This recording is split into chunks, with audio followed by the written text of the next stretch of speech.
Hello friends, बच्चों। Welcome back in my YouTube channel learning science with CK. बच्चों, अब तक मैं क्लास सेवन्थ की साइंस जो है इससे पहले 4 चैप्टर पढ़ा चुका हूँ। और जो भी क्लास सेवन्थ के बच्चे हैं आपके आसपास या कोई सीटेट की तैयारी कर रहे हैं तो उनके लिए हेल्पफुल होगा। और आज मैं क्लास सेवन्थ के साथ साथ जो है क्लास एट्थ की जो है साइंस भी जो है शुरू कर रहा हूँ आज। तो जो भी क्लास एट्थ में हैं और सीटेट सीटेट के भी तैयारी करते हैं, जो भी एस्पिरेंट्स हैं जो टीचिंग जॉब में जाना चाहते हैं या जॉब में हैं, उनको उनके लिए भी हेल्पफुल होगा और सजेशन का भी स्वागत है। तो आज से मैं क्लास एट्थ की साइंस भी शुरू कर रहा हूँ। ओके, तो इसमें जो पहला चैप्टर है क्रॉप प्रोडक्शन एंड मैनेजमेंट, ये मैं आज जो है स्टार्ट करने जा रहा हूँ। तो चलिए शुरू करते हैं। Crop production and management. Crop production and management क्या होता है एक्चुअली? जैसे किसान हमारे, जैसे कि हम लोग जानते हैं कि किसान हमारे देश की एक तरह से रीढ़ कहा जाता है। हम लोग कितने भी एडवांस हो जाए लेकिन बिना फूड के हम लोग एग्जिस्ट नहीं कर सकते हैं। और ये फूड कहाँ से आता है? हमारे किसान जो है खेती बाड़ी करते हैं और फसल उगाते हैं, सब्जियां उगाते हैं। और वहां से हमें जो है फ्रूट्स और सब्जियां, वेजिटेबल्स, अनाज, दालें, सभी चीजें मिलती हैं। तो हम लोग नॉर्मली, आप में से बहुत लोग जो भी हाई स्टैंडर्ड फैमिलीज में हैं उनके बच्चों को, बहुत लोगों को तो पता भी नहीं होता कि कैसे खेती बाड़ी होती है और अनाज कैसे उगाया जाता है, उनके पत्ते कैसे होते हैं, पौधे कैसे होते हैं। तो यही सबको ध्यान में रखते हुए जो है ये चैप्टर भी जो है इंक्लूड किया गया है कि ये जो है सब बहुत ही इम्पोर्टेंट जो प्रोफेशन है, जॉब है, जो हमारी लाइवलीहुड प्रदान करता है हमारे कंट्रीज के बहुत सारे किसानों को। और जो हमारा अल्टीमेटली हम लोग काम करते हैं तो किस लिए करते हैं? ताकि हमें फूड मिल सके। ओके, हम लोग दो समय का खाना मिल सके, भोजन मिल सके और वो हम परचेज कर सके। ओके, तो पैसे से तो फूड हम परचेज कर लेते हैं, लेकिन वो कैसे ग्रोथ होता है, कैसे प्लांटिंग होती है, क्या क्या क्रॉप होता है, वो हम लोगों को जानना चाहिए। और बहुत से लोग हैं, आप लोगों में से कृषि वैज्ञानिक बनना चाहेंगे, कृषि पढ़ना चाहेंगे, तो ये बहुत ही महत्वपूर्ण चैप्टर है। तो चलिए शुरू करता हूँ मैं। Crop production and management. Crop production मतलब हो गया कि फसल उगाना, और मैनेजमेंट मतलब हो गया कि स्टेप बाय स्टेप जो है एक वैज्ञानिक तरीके से अगर उसी चीज को जब किया जाता है तो उसी को हम लोग मैनेजमेंट बोलते हैं। Okay, that is crop management. Okay, तो चलिए शुरू करते हैं। जैसा कि आप जानते हैं एनसीईआरटी में, और जो है पहली और बूझो दो बच्चे हैं और वो काफी क्वेरीज करते हैं, काफी उनके क्वेश्चंस होते हैं। तो आज के बच्चों को भी और सभी लोगों को क्वेरीज होना चाहिए, क्वेश्चंस अराइज होना चाहिए। तो इस चैप्टर को पढ़ने के दौरान कुछ भी क्वेश्चन अराइज हो आपके मन में तो प्लीज मुझे कमेंट करिए, और हो सकता है उसमें मैं आपकी कोई मदद कर सकूं। तो जरूर करिएगा। ओके, तो पहली और बूझो जो है बहुत सारी चीजें नरेट करते हैं, तो यहाँ स्टार्ट नहीं होता है पहेली एंड बूझो से। तो Paheli and Boojho went to their uncle's house during the summer vacation. तो क्या होता है कि समर वेकेशन में पहली और बूझो जो है अपने अंकल के घर जाते हैं। वहां पे वो लोग कुछ देखते हैं। क्या देखते हैं? पहली बात तो उनके अंकल जो है किसान हैं, और वो जो है एक दिन जो है क्या देखते हैं, बहुत सारे जो है औजार देखते हैं, खेती के औजार देखते हैं, जैसे कि खुरपी हो गया, सिकल हो गया, शॉवेल हो गया, प्लाव हो गया। ओके, जो कि कहाँ इसका प्रयोग किया जाता है? खेतों में इसका प्रयोग किया जाता है, खेती बाड़ी में इसका प्रयोग किया जाता है। ओके, तो यहाँ बूझो का क्वेश्चन अराइज होता है कि I want to know where and how we use these tools.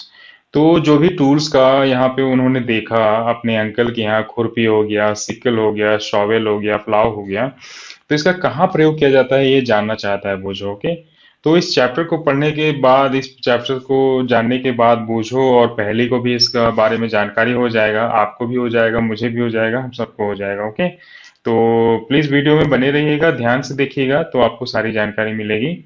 और आप जो है चैप्टर को बहुत ही अच्छी तरह से समझ सकते हैं, आपको कोई भी प्रॉब्लम नहीं होगा। ओके, तो यहाँ देखिए, you have learn that all living organisms require food, plants can make their food themselves. Can you recall how green plants synthesise their own food? जैसा कि आप जो है अपने पिछली कक्षाओं में पढ़ चुके हैं कि प्लांट्स जो है वो क्या करते हैं, वो फूड बनाते हैं। ओके, और फूड बनाते हैं, जितने भी ग्रीन प्लांट्स है वो सभी फूड बनाते हैं। और एनिमल्स हो गए, जो इतने भी एनिमल्स हैं इंक्लूडिंग वी ह्यूमंस, हम सभी को जो है फूड का जरूरत होता है। ओके, तो अपने फूड के लिए हम लोग जो है पूरी तरह से जो है हम जो है प्लांट्स पे जो है डायरेक्टली और इनडायरेक्टली जो है प्लांट से जो है जुड़े हुए हैं। ओके, तो but first of all, why do we have to eat food? हाँ, बहुत अच्छा क्वेश्चन है कि हमें फूड का जरूरत क्या है। इसके बारे में आपने लोअर क्लासेस में भी पढ़ा है कि हमको फूड की जरूरत क्यों है। फूड की जरूरत हमें है कि ताकि हम अपना जो भी लाइफ प्रोसेसेस है, जो भी हमारी बॉडी में बहुत सारी गतिविधियां होती हैं, इसके अलावा हमारी बॉडी के अंदर छोड़ दे तो हम अपने बाहर में भी बहुत सारी गतिविधियां करते हैं, दौड़ते हैं, भागते हैं, काम करते हैं, पढ़ते हैं, लिखते हैं, सुनते हैं, समझते हैं। इन सभी कामों के लिए जो है बॉडी में एनर्जी की जरूरत होती है। अगर बॉडी में एनर्जी का लेवल नहीं होगा, शुगर का लेवल नॉर्मल नहीं होता है, तो आप देखते हैं कि चक्कर आ जाता है, गिर जाते हैं। तो एनी टाइम जो है बॉडी में एक शुगर लेवल जो है जरूरी होता है, तो वो कहाँ से आता है? फूड से आता है। ओके, और फूड से आता है, वो हमारा सोर्स है एनर्जी का, बॉडी बिल्डिंग मटेरियल्स का। ओके, तो हर चीज के लिए हम जो है फूड पे डिपेंड करते हैं। हमारा इंटरनली बहुत सारा फंक्शन चलता रहता है, जैसे कि हार्ट बीट हो रहा है, ब्रीदिंग हो रहा है, रेस्पिरेशन हो रहा है, फूड डाइजेशन हो रहा है। ओके, हमारे किडनी, लंग्स, ये सभी काम कर रहे हैं, जिनके बारे में हमें डायरेक्टली पता भी नहीं होता है। ओके, तो इन सभी चीजों के लिए जो है एनर्जी का रिक्वायरमेंट होता है। जितना भी लाइफ एक्टिविटी है उसको पूरा करने के लिए एनर्जी की जरूरत होती है, और इसीलिए हम लोग जो है फूड की जरूरत हमें है। Okay, you already know that the energy from food is utilized by organism for carrying out their various body functions such as digestion, respiration and excretion. Okay, जो मैंने बताया आपको वही सारे पॉइंट्स हैं यहाँ पे। We get our food from plants or animal or both. Okay, हम लोग जो है अपना फूड जो है, चूंकि we are the omnivores, तो हमें जो है प्लांट से और एनिमल से, दोनों से फूड मिल जाता है। बट जो भी एनिमल से हमें फूड मिलता है वो भी प्लांट पे ही डिपेंड करते हैं। Okay, now, Bujo have again one question. Since we all need food, how can we provide food to a large number of people in our country? Okay. तो बोझो जो है क्वेश्चन राइज करता है, और सही भी है इसका क्वेश्चन कि ये जो है कैसे जो है सभी लोगों को फूड की जरूरत है। तो और हमारी कंट्री में तो इतना जो है फूड का जो है व्यवस्था कैसे होता है ना। बोझो का क्वेश्चन बिल्कुल सही है, क्योंकि सभी लोग तो खेती करते नहीं है, तो ये कहाँ से आता है। ओके, तो बोझो को अभी पता चल जाएगा कि ये कहाँ से आता है। ओके, पहली का भी कुछ विचार है, food has to be produced on a large scale. Okay, तो जब इतने सारे लोग हैं, इतनी पॉपुलेशन है, 137 करोड़ हमारी अपनी पॉपुलेशन है अपनी कंट्री में, सभी खेती तो करते नहीं है, तो इतने सारे पब्लिक को जो है फूड की जरूरत होती है। तो इसके लिए क्या जरूरी है कि फूड का जो प्रोडक्शन है वो बहुत ही लार्ज जो है स्केल में हो। ओके, तो सुके, in order to provide food for a large population, regular production, proper management and distribution of food is necessary. तो क्या है कि जब इतने लोगों को जरूरत है फूड का, तो उसका रेगुलर जो है फूड का प्रोडक्शन हो गया, उसका प्रॉपर मैनेजमेंट की जो भी प्रोडक्शन हुआ, उसको सेव करके भी रखना बहुत ही जरूरी है, क्योंकि हर समय फूड जो है ग्रो नहीं होता है। हर सीजन में एक ही जो हमें अनाज चाहिए, तो हर सीजन में अनाज तो ग्रो होता नहीं है। तो उसको हमको मैनेज करना पड़ता है, उसको गोदाम में अच्छे से रखे, उसको कीड़े मकोड़े ना खाएं, चूहे ना लगें, वो सड़े गले नहीं, और जहाँ भी जरूरत है तो लोगों को जो है फूड प्रोवाइड किया जाए। तो उसके लिए जरूरी है कि एक प्रॉपर तरीके से ये सारे काम हो, production manage, production, okay, management and distribution. तो इसके लिए जो सारी प्रक्रिया है, यही हो गया है आपका एक क्रॉप मैनेजमेंट हो गया। ओके,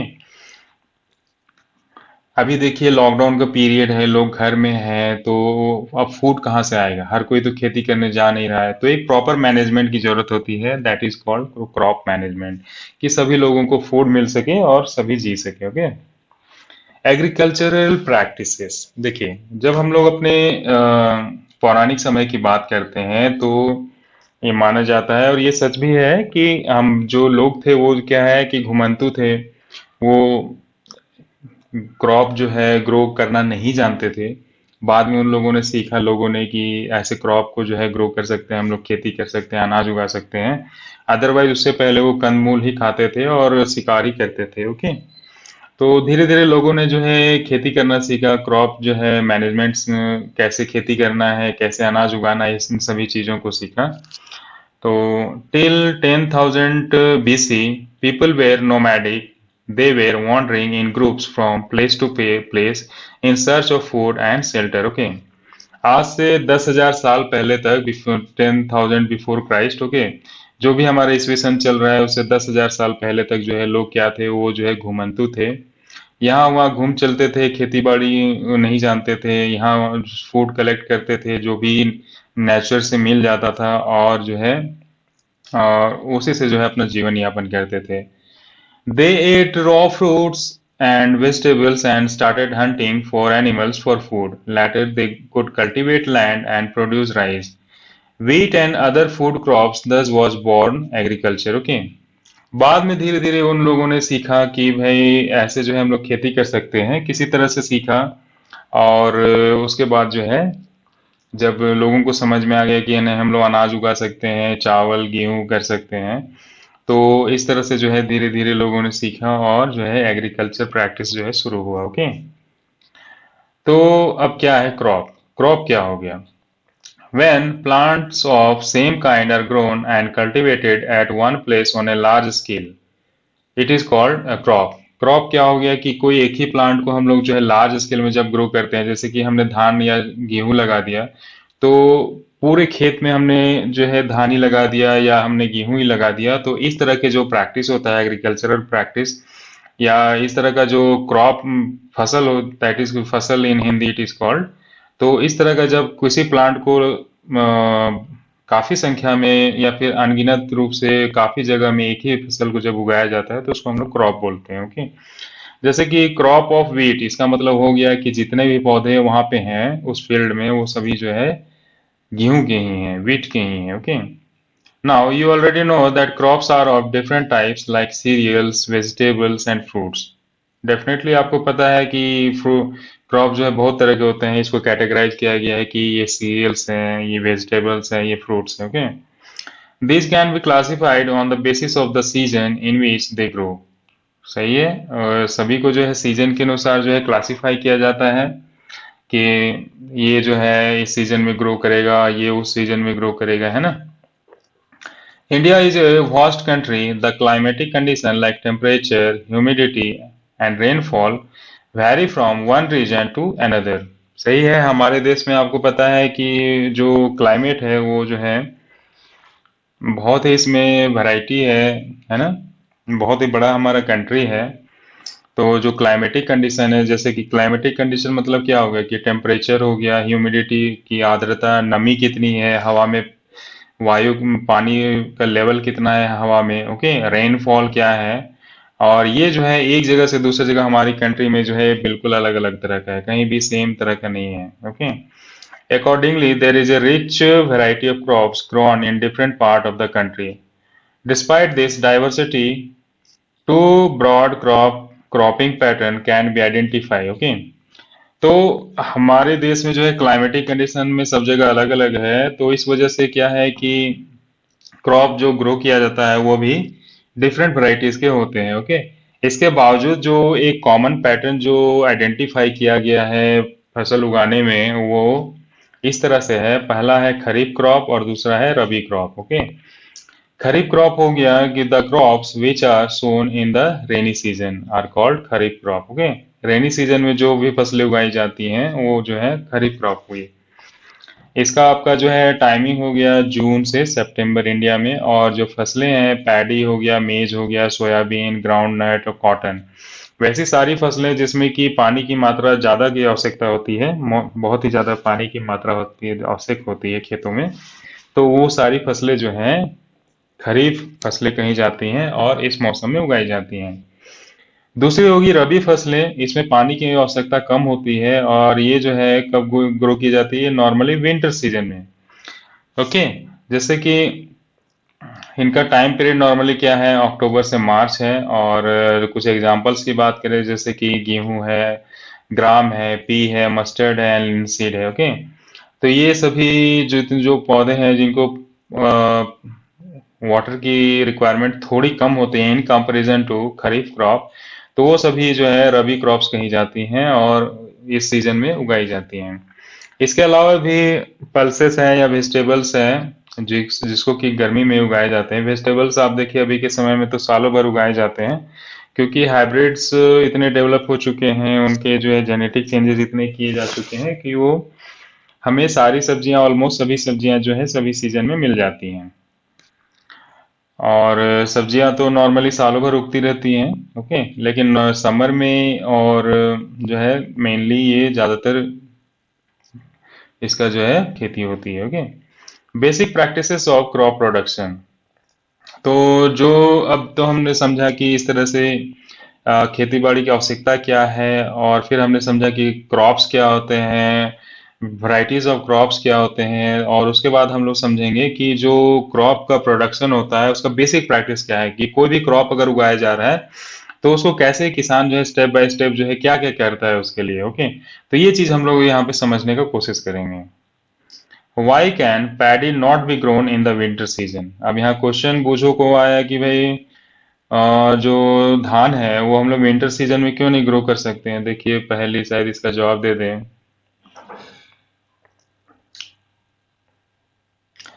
कल पैडी, ओके, पहले यहीं पे इसका जवाब भी दे रही है कि paddy requires a lot of water. Okay, therefore it is grown only in the rainy season. पहले इसको बता दी बूझो को आंसर कि क्यों हम लोग ग्रो नहीं कर सकते हैं धान को जो है विंटर सीजन में, क्योंकि धान को जो है काफी मात्रा में पानी की आवश्यकता होती है, और दूसरी मात्रा कारण ये है कि जितना धूप की आवश्यकता होती है पैडी को, वो विंटर में नहीं मिल पाएगा। Okay, now cultivation of crops involves several activities undertaken by farmers over a period of time.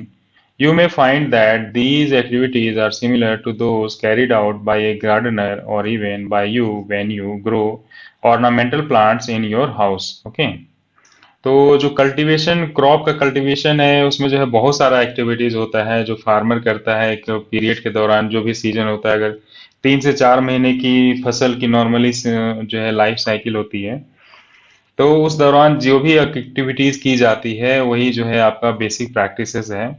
ये आप अपने घर में जब आप गमले में पौधे उगाएंगे तो भी आपको उसी तरह की कुछ प्रैक्टिसेस करनी पड़ेगी, छोटे मात्रा में, छोटे स्तर पे।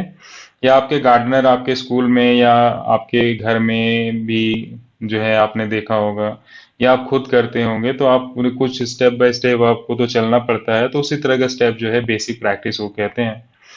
दीज एक्टिविटीज और task are referred as agricultural practices. Okay, तो जब बड़ी मात्रा में यही की जाती है तो इसको एग्रीकल्चरल प्रैक्टिसेस कहते हैं ना। These activities are listed below. तो इसमें क्या क्या स्टेप्स हैं। पहला तो देखिए प्रिपरेशन ऑफ सॉइल। जब हमको क्रॉप प्रोडक्शन करना है सबसे पहले जो है सॉइल कहाँ करना है, सॉइल में करना है, तो सॉइल को जो है तैयार करना पड़ेगा उसको, है ना। ऐसे तैयार करना पड़ेगा कि उसमें हम लोग जो है क्या कर सके, बीज बो सके, सोइंग। फिर क्या करना पड़ेगा, बीज है उसको क्या चीज की जरूरत पड़ेगी, उसको थोड़ा खाद की जरूरत पड़ेगी, है ना, मैन्योर फर्टिलाइजर का। अब जो हमने मैन्योर भी दे दिया, फर्टिलाइजर भी दे दिया, अब इसकी क्या जरूरत होगी, अब उसको जो है पानी की जरूरत होगी, इरिगेशन की।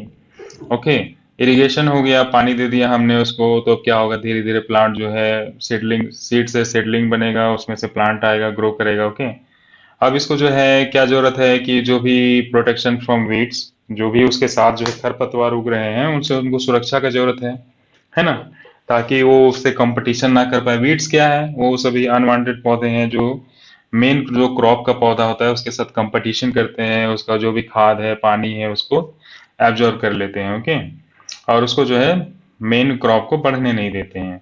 वो सारी चीजों को हम लोग वीड्स बोलते हैं। अब जब ये हो गया तो उसके बाद हमारा क्रॉप तैयार हो गया, तो फिर क्या करना है भाई, हार्वेस्टिंग करना है उसको।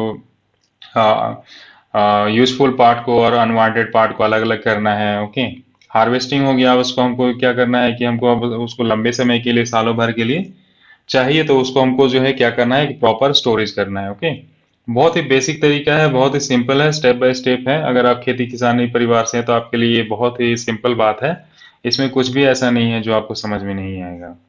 ओके, नाउ हम लोग स्टेप बाय स्टेप हर चीज को समझेंगे। Preparation of soil. Preparation of soil क्या हो गया कि हमको सॉइल को तैयार करना है। कैसे तैयार करना है? Preparation of soil is the first step before growing a crop. One of the most important task in agriculture is to turn the soil and loosen it. This allow the roots to penetrate deep into the soil. The loose soil allow the roots to breathe easily even when they go deep into the soil. Why does the loosening of soil allow the root to breathe easily? Okay. अब क्या है कि preparation of soil की क्या आवश्यकता है? सब ये अगर जमीन हार्ड है तो हम लोग जो है प्लांट ग्रो नहीं कर सकते हैं। क्यों? क्योंकि जब हम लोग प्लांट ग्रो कर रहे हैं तो उसको जो है भुरभुरा मिट्टी चाहिए, है ना? जहाँ पे कि सीड को बोया जा सके, सीड को जो है फैलने के लिए, सेटलिंग निकलने के लिए जगह चाहिए। उसमें सॉइल्स के बीच में एयर होना चाहिए, जो कि रूट्स जब नीचे ग्रो करेगा तो रूट्स जो है ब्रीथ कर सके, क्योंकि आप जानते हैं कि all living cells, all living organisms are breathing. Okay, तो रूट्स भी लिविंग सेल्स होते हैं उसमें, तो उसको भी ब्रीथ करना होता है, इसलिए एयर जो है होना जरूरी है। तो इस सब की आवश्यकताओं को पूर्ति करने के लिए जो है प्रिपरेशन ऑफ सॉइल की आवश्यकता है। ओके, सॉइल को लूज करना जरूरी है। Preparation of soil is loosening of soil. Okay, and nothing else. Loosening of soil. Okay, तो अब क्यों आवश्यकता है और ब्रीथ कब क्यों आवश्यकता है भाई रूट्स को? तो मैं बता दिया आपको कि क्यों आवश्यकता है। लिविंग है तो उसको ब्रीथ करना है। ओके, और जब सॉइल जब लूज होगा तो अच्छे से ब्रीथ करेगा तो उससे प्लांट का ग्रोथ अच्छा होगा। Okay, the loosened soil help in the growth of earthworm and microbes. एक और फायदा देखिए कि जब सॉइल लूजेंट रहेगा तो उसमें जो है अर्थवर्म और माइक्रोब्स का ग्रोथ में उसको हेल्प मिलेगा।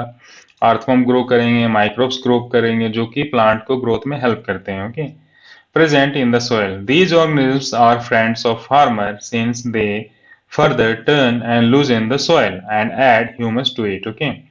अब देखिए जो भी अर्थवर्म है और माइक्रोब्स है वो क्या रोल निभाते हैं कि वो किसान के फ्रेंड माने जाते हैं, क्योंकि वो सॉइल को लूज करने में और हेल्प करते हैं। और दूसरी बात कि वो जो है सॉइल में ह्यूमस प्रोवाइड करते हैं। ह्यूमस क्या है? ह्यूमस जो है एक न्यूट्रिएंट्स हैं। ओके, जो भी डेड डिकेइंग होता है, और आप जानते हैं कि अर्थवर्म जो है सॉइल को खाता है और उसके बाद जो एक्सक्रीट करता है, तो उसमें बहुत सारा जो है न्यूट्रिएंट्स होते हैं। तो ये सब जो है कैसे आएगा? जब सॉइल लूजन रहेगा तभी अर्थवर्म और माइक्रोब उसमें ग्रो करेंगे, नहीं तो नहीं करेंगे। इसीलिए loosening of soil is very important.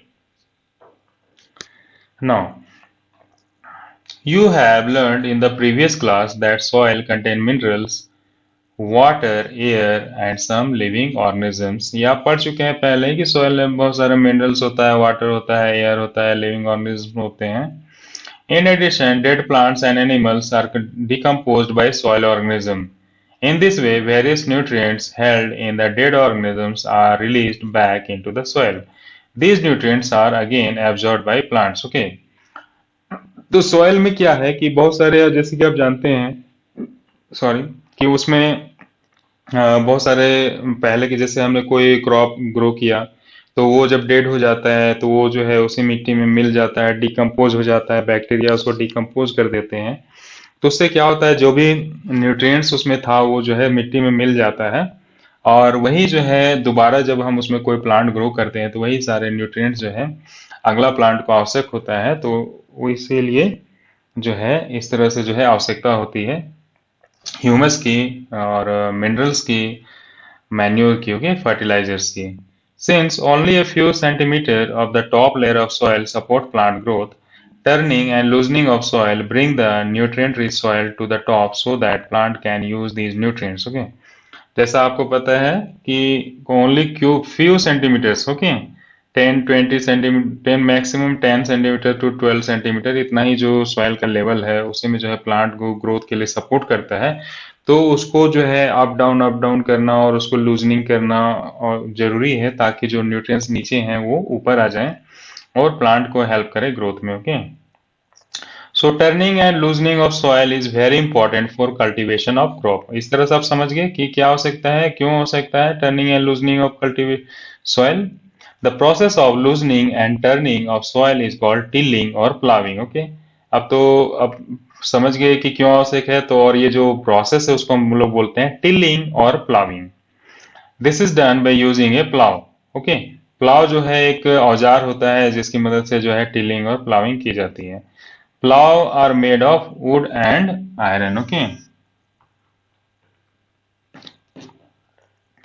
तो आप जानते हैं कि प्लाव, अगर आपने बहुत से खेती किसानी परिवार से होंगे तो आप जानते होंगे कि ये जो प्लाव होता है ये जो है लकड़ी और लोहे का बना होता है। Okay, if the soil is very dry it may need watering before ploughing. Okay, अगर आपने ये देखा होगा, मैं भी खेती किसानी परिवार से हूँ, तो जब जो है अगर पहली बारिश होती है तो उसके बाद जो है खेत को जो है जोतने के लिए किसान जाते हैं। ओके, क्यों? क्योंकि समर के सीजन में क्या होता है कि मिट्टी जो है हार्ड हो जाती है। हार्ड मिट्टी में प्लाव नहीं किया जा सकता है। ओके, उसको थोड़ा जो है वाटर की आवश्यकता होती है, थोड़ा, ताकि मिट्टी थोड़ी नरम हो जाए। ओके, तो इसीलिए जो है वो थोड़ी इरिगेशन की आवश्यकता पड़ती है अगर मॉइस्चर लेवल सॉइल में कम होगा तो। The plowed field may have big pieces of soil called crumbs। जब जो प्लाउड फील्ड होता है उसमें बड़े बड़े सॉइल के पीसेस भी हो सकते हैं, तो उसको भी क्या करना पड़ता है, तोड़ना पड़ता है। ओके, तो it is necessary to break these crumbs with a plank. Okay, plank का प्रयोग करके जो है उसको तोड़ना जरूरी होता है। जैसे कि प्लाविंग के बाद क्या होता है कि बड़े बड़े मिट्टी के टुकड़े जो है आ जाते हैं। ओके, जो कि हार्ड होते हैं, तो किसान क्या करते हैं कि प्लैंक का यूज करके उन मिट्टी को जो है तोड़ करके जो है लूज कर देते हैं। ओके, अदरवाइज वो क्रॉप को जो है डिस्टर्ब करेगा। The field is levelled for sowing as well as for irrigation purpose. Okay, और ये भी जरूरी है कि फील्ड में जो है सॉइल का लेवल जो है बराबर रहे, ताकि जब उसका इरिगेशन किया जाए तो वाटर का जो है फ्लो है वो प्रॉपर तरीके से हो। ओके, तो इसीलिए जो है ये प्लाविंग के बाद जो है उसका जो है लेवलिंग भी बहुत जरूरी है। The levelling of soil is done with the help of leveller. Okay, किसान जो है प्लाव एक ये औजार यूज करते हैं और उसके अलावा जो है एक लेवलर यूज करते हैं। पहले प्लाव का प्रयोग करके सॉइल को जो है लूज करते हैं। ओके, वो जो जो हार्ड रहती है उसको लूज करते हैं। उसके बाद जो बड़े बड़े मिट्टी के ढेले आ जाते हैं उसको समतल करने के लिए, तोड़ने के लिए लेवलर का प्रयोग किया जाता है। Sometimes manure is added to the soil before tilling. Okay, और ये भी होता है कि किसान जो है पहले जो है खेत में जो है मैन्योर जो है खाद जो है छीट देगा और उसके बाद जो है प्लाव करेगा। उससे क्या होता है कि जो खाद है वो मिट्टी में अच्छे से प्रॉपर तरीके से मिक्स हो जाता है। Okay, this helps in proper mixing of manure with soil. The soil is watered before sowing. Okay, sorry, ये जो है इस तरह का जो प्रक्रिया है क्या करता है, हेल्प करता है मैन्योर को सॉइल में मिक्स करने के लिए। और बिफोर जो है जो बीज जो है लगाने से पहले भी जो है वाटरिंग किया जाता है और उसके बाद प्लाव किया जाता है, फिर लेवलिंग की जाती है। ओके, नाउ एग्रीकल्चरल इम्प्लीमेंट्स, मतलब खेती की प्रक्रिया में क्या क्या जो है तरीके जो है अपनाए जाते हैं, क्या क्या प्रयोग किए जाते हैं। Okay, now before sowing the seeds, it is necessary to break soil to the size of grain to get better yield. Okay, जैसा कि बताया कि लेवलर का प्रयोग करके जो मिट्टी जो तोड़ा जाता है वो जरूरी होता है कि वो जो है जो सॉइल है उसको जो है ग्रेन का साइज में, सीड के साइज तक में जो है तोड़ दिया जाए, ताकि उसमें जो है जो सीड्स हैं वो अच्छे से ग्रो हो सकें। This is done with the help of various tools. बहुत सारे औजार यूज कर सकते हैं, जैसे कि प्लाव है, हो है और कल्टीवेटर है ना। जैसे आप यहाँ पे देख लीजिए, यहाँ पे जो है आपको प्लाव का पिक्चर दिया गया है। ये किसान है, किसान जो है दो बैलों की सहायता से जो है प्लाव, जो ये लकड़ी का बना हुआ है और इसकी सहायता से जो है मिट्टी में जो है प्लाविंग कर रहा है। आप इसके पार्ट्स की स्टडी कर लीजिए। ये देखिए बीम है, ये जो जो कंधे पे है, बैल के कंधे पे है, उसको जो है बीम कहा जाता है। ओके, और बीम से जुड़ा एक और जो है लंबा लकड़ी का पार्ट होता है, उसको हम लोग जो है प्लाव शाफ्ट बोलते हैं। ओके, यहाँ पे आप देख लीजिए प्लाव शाफ्ट किस तरह का, इस तरह का लंबा लकड़ी का पार्ट होता है। ओके, और जो मेन पार्ट होता है जो मिट्टी को खोदता है तो उसको हम लोग प्लाउशेयर बोलते हैं। उसमें जो है लोहे की एक जो है नोक लगी रहती है, ओके, जो कि मिट्टी को खोदता है। ओके, तो ये हो गया प्लाव, ओके, जो लकड़ी का है। Okay, this is being used since ancient time for tilling the soil, adding fertilizer to the crop, removing the weeds, scraping of soil, etc. This implement is made of wood and is drawn by a pair of bulls or other animals जैसे horses and camels, etc. जो मैंने आपको बात बताई वही बात यहाँ पे लिखी हुई है। It contain a strong triangular iron strip called plowshare. Okay, ये जो है प्लाउशेयर यहाँ पे आप देख लीजिए, जिसमें जो है आयरन का ये लगा रहता है, जो कि मेन खोदने में मिट्टी को हेल्प करता है। Okay, the main part of the plough is the long log of would which is called plough shaft. Okay, और ये देखिए प्लाउ शाफ्ट आपने देख लिया, एक लॉन्ग लॉग होता है। There is a handle at one end of the shaft. The other end is attached to a beam which is placed on the bull neck. देखिए यहाँ जो है, जो आपका बीम है, बीम जो है दोनों बैलों के कंधे पे लगता है और ये जो है बीच से जो है एक प्लाव शाफ्ट से बंधा रहता है। ओके, तो इस तरह से प्लाव बनता है। One pair of bulls and a man can easily operate the plough. Okay, इस तरह से जो है एक आदमी और दो बैलों की सहायता से प्लाव किया जाता है। हो देखिए क्या है, it is a simple tool which is used for removing weeds and for loosening the soil. Okay, इसका प्रयोग जो है देखिए यहाँ पे हो का फोटो दिया हुआ है। इसका प्रयोग जो है वीड्स को रिमूव करने के लिए, मिट्टी को समतल करने के लिए और तोड़ने के लिए जो है इसका प्रयोग किया जाता है। प्लाविंग के बाद जो है हो किया जाता है। ओके, और it has a long rod of would और आयरन। ओके, यहाँ पे देखिए इसमें भी या तो वुड का या आयरन का भी सेम रहता है। बीम रहेगा जहाँ बैलें बनती हैं, एक ग्रिप रहेगा जिसको किसान पकड़ता है, जिसको हैंडल बोलते हैं। यहाँ पे एक बेंड प्लेट रहेगा जो कि मिट्टी को लूज करेगा, समतल करेगा और जो भी वीड्स है उसको जमा करेगा। Okay, a strong broad and bent plate of iron is fixed to one of its end and works like a blade. Okay, जैसा मैंने बताया यहाँ पे देखिए ये जो है बेंड प्लेट है। It is pulled bye animal, same जैसे प्लाविंग होता है उसी तरह इसका भी प्रयोग किया जाता है। कल्टीवेटर, कल्टीवेटर क्या है, तो कल्टीवेटर जो है, जो ये बैल और एक किसान जो है काम कर रहा है वही जब मशीनरी के थ्रू किया जाता है तो वही कल्टीवेटर है। इसको जो है ट्रैक्टर की मदद से खींचा जाता है और ये जो है लेबर और टाइम दोनों बचाता है। ओके, ये आप देख लीजिए यहाँ कल्टीवेटर लगा हुआ है, ये जो है ट्रैक्टर की मदद से इसको खींचा जा रहा है। इससे कम समय में ज़्यादा से ज़्यादा प्लाव किया जा सकता है। हालांकि इसकी वजह से जो है एक नुकसान ये भी होता है कि जो भी अर्थवर्म है और माइक्रोब्स है वो उसकी संख्या कम हो जाती है, वो मर जाते हैं इसके टायर्स में दब करके। ओके, तो कल्टीवेटर जो है बहुत ही अच्छा एक ऑप्शन नहीं है, क्योंकि इससे जो है मैंने बताया कि अर्थवर्म और माइक्रोब्स जो है काफ़ी हद तक जो है नष्ट हो जाते हैं। और जो प्लाव है, जो सिंपल किसान इसकी मदद से करता है वो ज़्यादा बेहतरीन जो है खेतों के लिए अच्छा होता है। हालांकि समय और टाइम बचाने के लिए कल्टीवेटर का प्रयोग आज के दिन किया जाता है। जितनी मात्रा में क्रॉप का प्रोडक्शन किया जा रहा है उसके लिए आवश्यक हो गया है। नाउ सोइंग, अब तो लेवल हो गया, भाई सॉइल तैयार हो गया, अब क्या करना है, तो अब सीड जो है बोना है। ओके, तो सीड बोने का प्रोसेस को हम लोग सोइंग बोलते हैं। Sowing is the most important part of crop production. Before sowing, good quality seed are selected. Good quality seed are clean and healthy seeds of a good variety. Farmers prefer to use seeds which give a high yield. Okay. Sowing में क्या चाहिए आपको, एक अच्छा variety का good quality का seeds चाहिए, क्योंकि जब गुड सीड्स जो है अच्छी क्वालिटी होगा तभी जाकर के क्रॉप जो है अच्छा होगा। सिलेक्शन ऑफ सीड्स, सीड्स के सिलेक्शन के लिए देखिए पहले कुछ कर रही है। One day I saw my mother put some gram seed in a vessel and pour some water on them.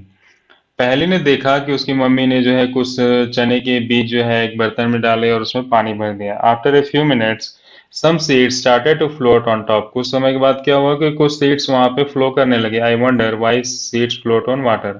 अब बूझो, पहले को बताना पड़ेगा कि सीड्स जो है क्यों फ्लो करने लगे। Okay, now activity 1.1. Take a beaker and fill half of it with water. Put a handful of wheat seeds and stir well. Wait for some time. Activity same जैसे कि यहाँ पे पहली ने देखा है उसी तरह आपको करने के लिए कहा जा रहा है कि आप बीकर ले लीजिए, उसमें आधा जो है पानी भर लीजिए और उसमें जो है गेहूं जो है एक मुट्ठी गेहूं लेकर के जो है उसमें डाल दीजिए और घुमा दीजिए। ओके, फिर देखिए क्या होता है, वही आपको देखना है। आपको देखना है कि सीड्स वहां बैठ जाएं या फिर वहां पे जो है तैरने लगते हैं। और ये क्या हमको बताता है, वही हम लोग सीखने जा रहे हैं। Are there seeds which float on water? क्या कुछ सीड्स हैं जो वहां फ्लो कर रहे हैं? वुड दोज बी लाइटर और heavier than those which sink? Definitely जो तैर रहे हैं वो क्या होंगे, लाइटर होंगे, और जो डूब गए हैं वो हैवियर होंगे। तो why should they B lighter? भाई वो लाइटर क्यों हैं? तो इसका कारण यही है कि they are the damage seeds, and damage seeds become hollow and are thus lighter. तो जो भी डैमेज सीड्स है वो अंदर से खोखले हो जाते हैं, उनको कीड़े खा जाते हैं या फिर सड़ खराब हो जाते हैं, तो वो जो है लाइट हो जाते हैं, हल्के हो जाते हैं। इसी वजह से वो पानी में तैरते हैं। ओके, ये एक बहुत ही अच्छा मेथड है सीड सेपरेशन का और हेल्दी सीड्स को छांटने का, है ना, डैमेज से। Before sowing, one of the important tasks is to know about the tools used for sowing seeds. तो ये करने से पहले चलिए हम लोग सीखते हैं कि जो भी सीड सोइंग के लिए प्रयोग किए जाते हैं तो उसमें कौन कौन से इंपॉर्टेंट टूल्स हैं, है ना। जैसे कि ट्रेडिशनल टूल्स देख लीजिए, क्या है traditional tools. The tool use traditionally for sowing seeds is shaped like a funnel. यहाँ पे देखिए फनल के जैसा बना हुआ है, और इसमें क्या है कि ये जो है प्लाव के साथ ही लगता है, और इसमें जो है एक जो फनेल है, फनेल में सीड को डाल दिया जाता है, और जैसे जैसे जो है प्लाविंग होता है सीड जो है एक निश्चित अंतराल में गिरता जाता है और उसके ऊपर मिट्टी जो है भरती जाती है। तो इस तरह का एक ट्रेडिशनल मेथड है सीड, ट्रेडिशनल मेथड है सीड जो है जो है लगा सोइंग करने का, है ना। सेकंड जो सीड ड्रिल का है, मशीनरी है जो कि ट्रैक्टर की मदद से खींचा जाता है, इसमें भी जो है सीड जो है फीड करने के लिए बना होता है। Nowadays the seed drill is used for sowing with the help of tractor. This tool sow the seed uniformly at proper distance and depth. ये भी एक अच्छा मेथड है, इसमें भी जो है सीड जो है एक प्रॉपर डिस्टेंस में जो है वो गिरता जाता है उसमें से, है ना। और दूसरे वाले प्लाव से वो जो है उसमें मिट्टी से ढकता जाता है। तो ये भी एक बहुत ही अच्छा मेथड माना जाता है। It ensure the seed get covered by the soil after sowing. इसमें क्या होता है कि जैसे कि जहाँ से सीड गिरा है उसके बाद उसके बगल वाला प्लाव जो है उसके में जो है मिट्टी भर देता है, तो इस तरह से जो है वो कीड़े मकोड़ों और चिड़िया से जो है वो डैमेज होने और खा जाने से बच जाते हैं। तो ये भी एक अच्छा मेथड है।